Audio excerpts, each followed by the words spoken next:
China શું કામ? સીધી અને સટ વાત કરું ને તો આપણે ગુજરાતીમાં કહીએ કે ચાઇના ને આઈના. બીજી વાત કરીએ કે ચલે તો ચાંદ તક વરના રાત તક. આ બધી ઠઠ્ઠા મસ્કરીમાં જ છે ને આપણું ઘણું બધું જીવન જતું રહ્યું. મુર્તુઝાભાઈ, આવા હજારો પોડકાસ્ટ બને ને તો એક જ વાત કેવી છે, એક જ વાત. આવા હજારો પોડકાસ્ટ બને ને ચાઇના વિશે, એ સાંભળવા કરતા એક વખત ચાઇના જજો. ચાઇનાએ જે કર્યું છે, દુનિયાને જે દેખાડ્યું છે, ચાઇનાએ એની ભૂખ મરો, એની ગરીબી ઉપર દાદાગીરીથી, મહેનતથી 16 કલાક કામ કરીને, બે પેઢી ખપાવીને જે હાંસલ કર્યું છે ને એને આખી દુનિયા જાણે જ છે.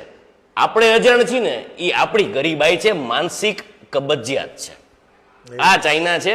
આપણે જે બી સમજી સર, જે બી સમજી, પણ મારું એક જ કહેવું છે કે તમારા જેટલા બી પ્રોસ્પેક્ટિવ તમારા માઇન્ડમાં હોય ને તો એક વખત તમારા જેટલા બી ડિલિવરેબલ્સ હોય ચાઇના વિશે, મારું એવું કહેવું છે કે પબ્લિશ કરતા પહેલા એકવાર ચાઇના જરૂર જજો.